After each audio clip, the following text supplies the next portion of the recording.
Namaskar, good evening ladies and gentlemen, this is Pradeep Bhandari along with Akriti Bhatia and Yashwadharaju working behind the scenes presenting to you Jann Ki Debate special series Jann Ki Debate. Today in Jann Ki Debate we will be discussing and deliberating whether Startup India, Stand Up India will lead to creation of technology based entrepreneurship in the country. Ladies and gentlemen, the format for the debate is very simple. It's a 2 versus 2 debate where the two will be speaking for the motion and two debaters will be speaking against the motion. Each debater will get a chance of around 3 to 4 minutes to present their initial arguments, beyond which all of them will get a chance of a minute or two for rebuttals. और इस opening episode में हमारे साथ जुड़ रहे हैं देश के 4 युवा और प्रसिद्ध डिबेटर्स. हमारे साथ जुड़ रहे हैं प्रखर मिश्रा, हमारे साथ जुड़ रहे हैं शौर्यदीप सरकार, हमारे साथ जुड़ रहे हैं अश्विन शानबा और हमारे साथ जुड़ रहे हैं Shri Kumar. Apart from being very famous debaters and renowned debaters in the country, ladies and gentlemen, these people also are very well placed professionally. Ashton Chamba is a practicing lawyer at Supreme Court of India. Shauryadip Sarkar is a management student at Columbia. Shri Kumar works in the development team of Microsoft, and Prakhar Mishra is a Chanakya scholar at Meghnad Desai Academy of Economics. So without wasting any time, this is Pradeep Bhandari here presenting to you Jann Ki Debate.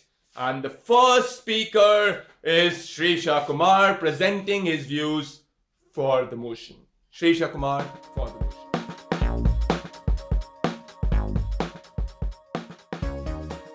Happy Republic Day to everyone. I want to begin with thanking Pradeep and his wonderful team for putting this debate together today. Now that I have the formalities out of the way, getting to today's motion. This House believes that Startup India initiative will assist in growing the technology-based entrepreneurial base in India. I have 3 key words to take away from that motion: startup, technology, and India. So coming to keyword number 1, startup. Startups implicitly mean innovation. Startups aim to disrupt existing systems and question the status quo. Startups have to maximize their resources in order to be able to challenge existing market leaders with limited resources. And the best way to maximize the output of your resources, may it be financial, your workforce, or any other form of resource, is to be innovative. Just to give you a few numbers to prove my point, TCS brings in an annual revenue of $15.5 billion, employing 335,000 people. But if you look at one of the companies that has been one of the most innovative companies of the past 2 decades, if you look at Apple, they bring in 15 times the revenue, close to 15 times the revenue at $233 billion, employing only 1/3 the workforce that TCS does. Now that is the power of innovation, and startups are probably the single biggest ingredient for a country to be innovative. Coming to my keyword number 2, technology. Talking about technology and coming to science-related technologies, one of my favorite quote comes from the founder of Dropbox, Drew Houston, and he says, to be able to actually come up with an idea and see it in your hands, and then to be able to press a button and have it in millions of people's hands, we're the first generation in the world that's really ever had that kind of experience. And if India wants to make the 21st century its, and if we want to be the leaders of the world in the 21st century, we have to double down on technology and be the technology leaders of the world. Because the way I see it, technology is probably the greatest leveler we have today to fight income and wealth inequality. And that is probably one of India's single biggest problems today. So coming to my keyword number 3, which is India. India needs a startup revolution. We need a stronger startup culture. The reason why Indian services today are doing so well and India has emerged as this outsourcing hub for the world is the single biggest reason is probably the cheaper labor. But as we aim to increase the quality of life and the standard of living in this country, we'll no longer be the cheapest labor available in the world, and there'll be other countries which will come up providing cheaper labor opportunities to European and American corporations. So for us to be able to sustain our growth story, India needs a startup culture where we have entrepreneurs creating jobs in India and not creating service jobs or outsourced jobs, but creating jobs that are true leaders in their space. Having addressed the 3 keywords, I'll talk about what Startup India aims to do. Now, Startup India aims to clear a lot of the hurdles that we face in this country today as startup. right? You're talking about 80% reduction in patent registration fees.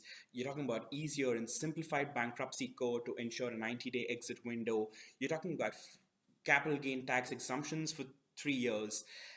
And while not arguing that the Startup India initiative is the only single thing we need to change the startup culture in this country, I'm confident that this move will go a long way in changing the startup culture and to improve and strengthen the startup culture in this country. And India is not the first country to do it. There are other countries that have taken similar measures before and have been immensely successful in doing so. To take a few examples, you can talk about Singapore, which had the Spring Startup Enterprise Development Scheme, which they called SEED. London has the National DTI Grant for Research and Development, and all of these moves are very similar to what Startup India has planned. So I believe that I have discharged my burden of proof, which was to prove that India needs a startup culture, to prove that we need a culture of innovation. Technology is the true way forward for India to become a very successful country in the 21st century, and how Startup India will help identify a lot of the problems that entrepreneurs face in India today and clear a few of the hurdles for them to be successful. With that, I'd like to conclude. Thank you.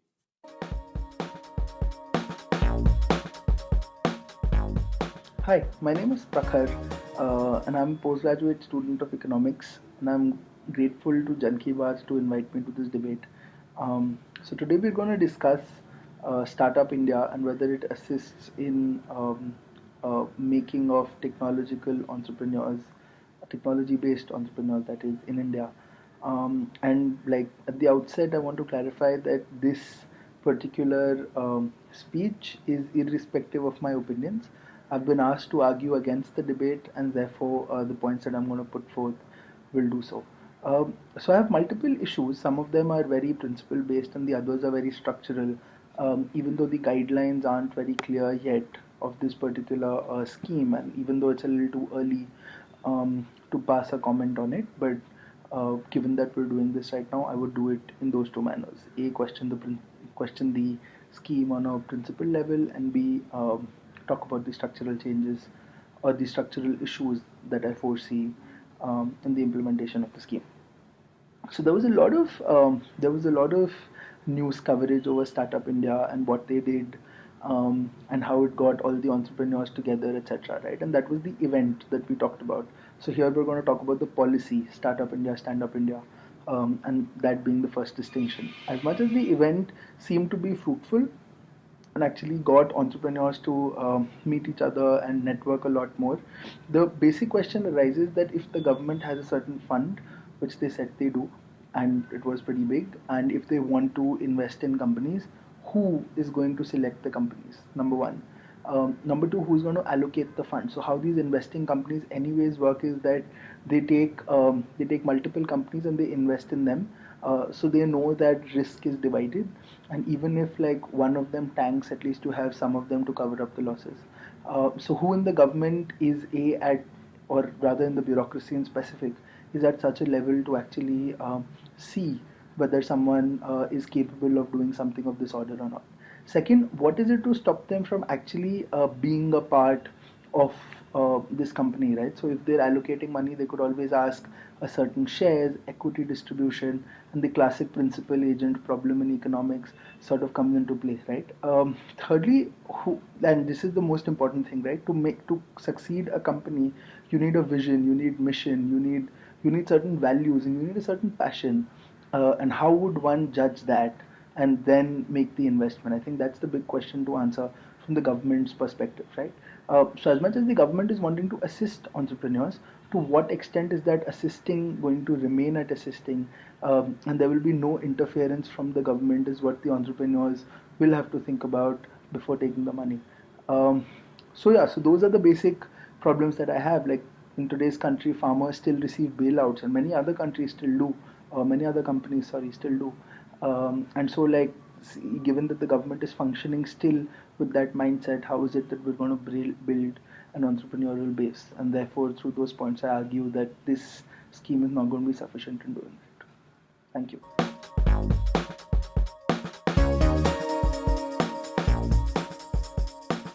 My name is Shri Sharda.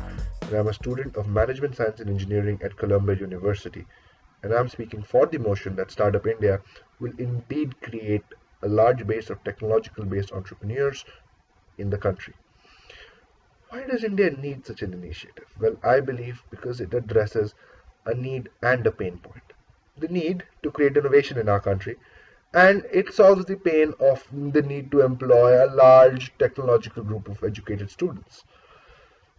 Additionally, it would also bring in large amounts of capital into Indian markets in terms of investment. But let's understand what the scenario is in India today. To summarize, this is what Narayana Murthy said at IISc 2 years ago when it went viral. This is one invention in India that has become a household name in the globe. I mean, maybe we should invent something after the zero, right? But when we look at India today, we look for secure careers, low risk, medium to low return.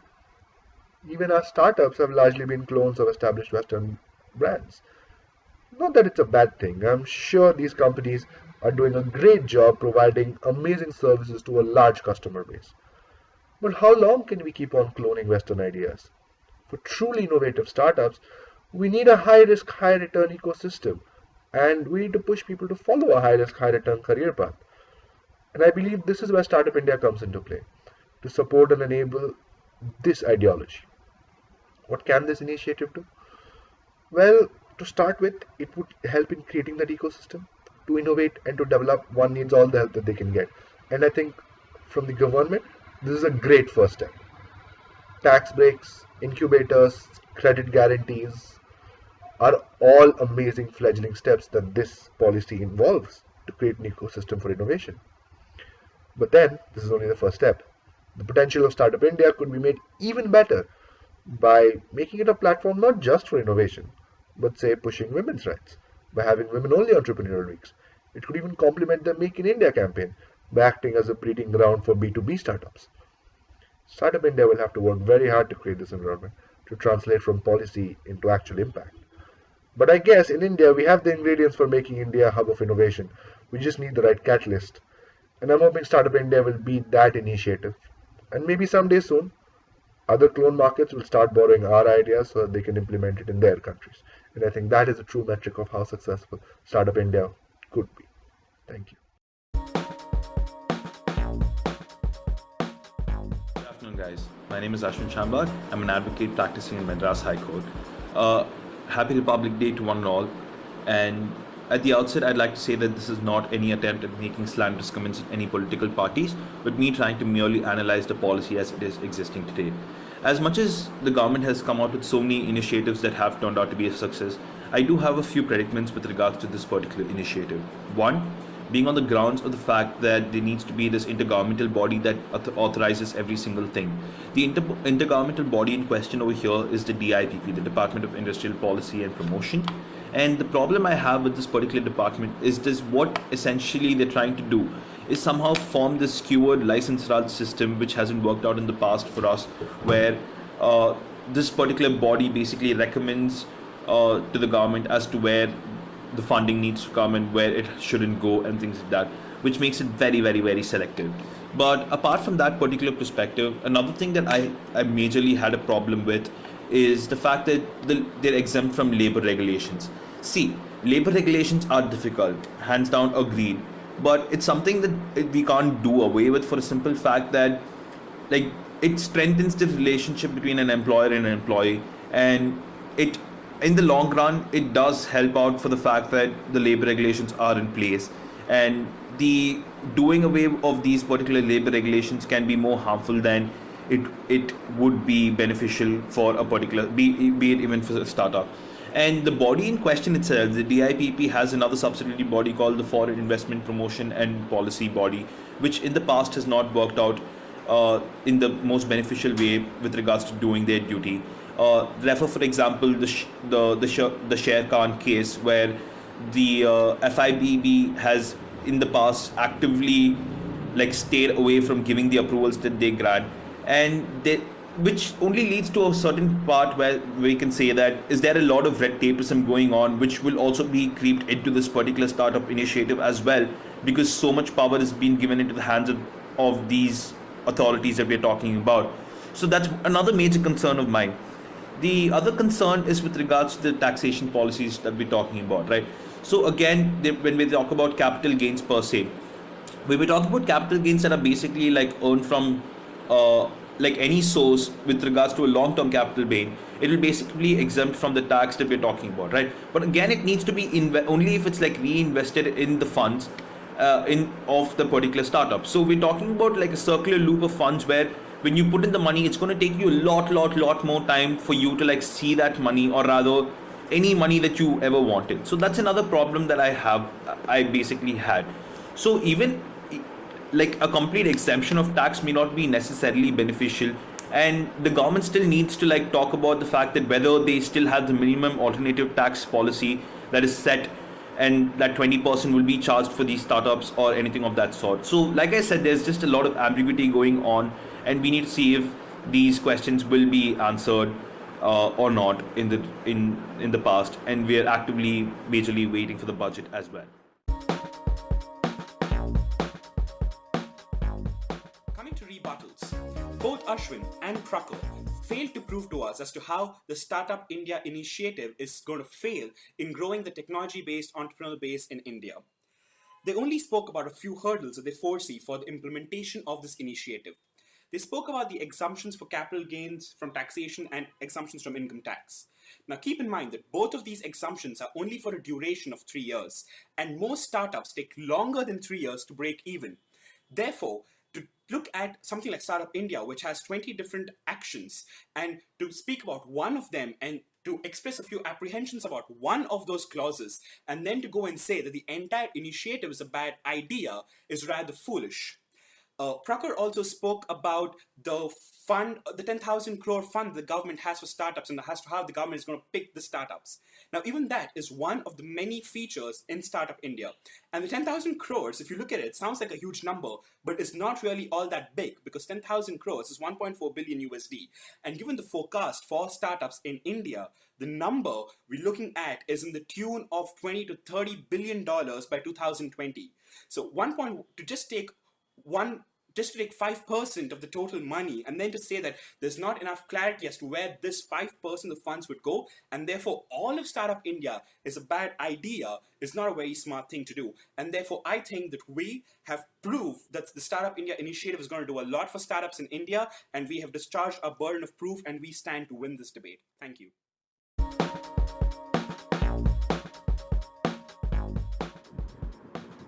Hi, this is Prakhar again, and this is my rebuttal to what side proposition actually said during the debate.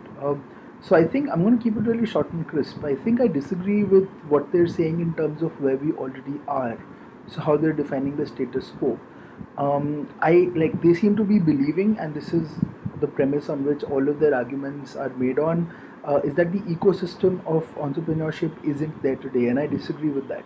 I don't think that's true. I think entrepreneurship is kicking off on its own. People are realizing themselves that the options are a lot, and the risk-taking abilities within the people are also growing, and therefore they are plunging into doing things like Jann Ki Debate on their own. So I don't think a need is required to foster the innovation, like a prominent need. I'm not saying that this is not going to help do that. Of course it will, but the need is not there. Where the need really is what this policy does not cater to, right? Like, how do you plug in those gaps? How do you give those entrepreneurs the kind of skill sets that are required that they don't currently have? For instance, incubation, right? For instance, design support to an entrepreneur who's from a non-tech background, or for instance, support on coding, right, to someone who's from a different technology, let's say, and various other such measures. And I think that this policy needs to actually cater to that, which it isn't doing currently, and which is why I feel that it will not help in any way. In fact, I also think that what the government is trying to do, and I'm arguing this on side opposition, that they're trying to capitalize on the ecosystem that is already being built, on its own, and I don't think that particularly adding any extra value to it. And that's why I rest my case, and we should take this debate. Thank you.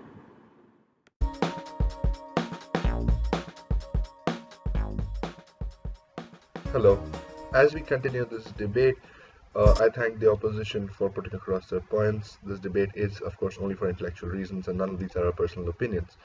But getting into the arguments which the opposition put across, to simplify their logic, their entire argument rests on the pillar that the system is broken and implementing anything through it would be detrimental.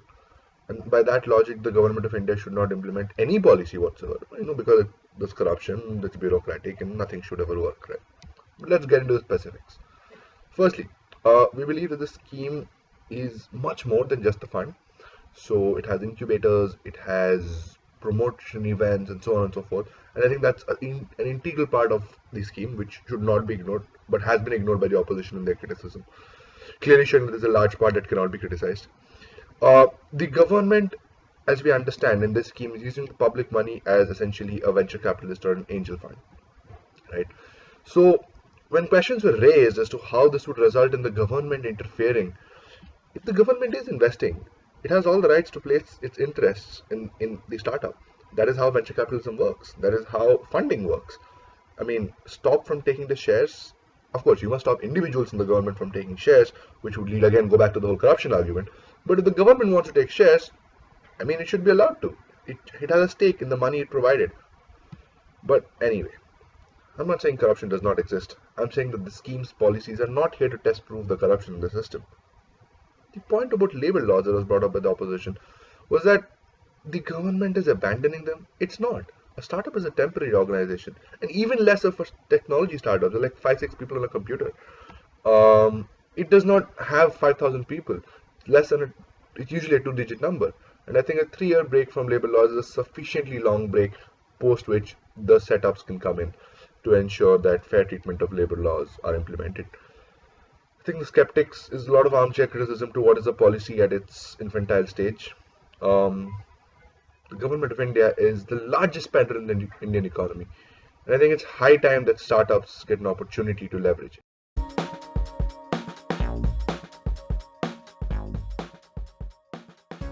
Good evening, guys. To begin with, I do agree with a bit of what my opponents had spoken about. Some of the arguments that came from Sharda with regards to the increase in investments are completely understandable.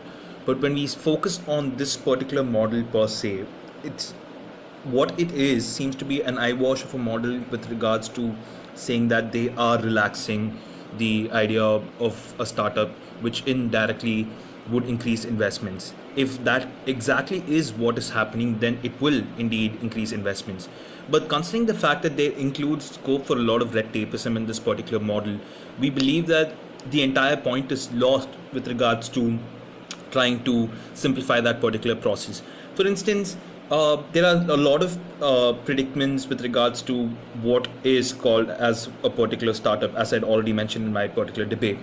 And the entire part of having the middleman here as the government with regards to dealing with private investors, and the government basically choosing as to whom the funding has to go through seems to be a little arbitrary.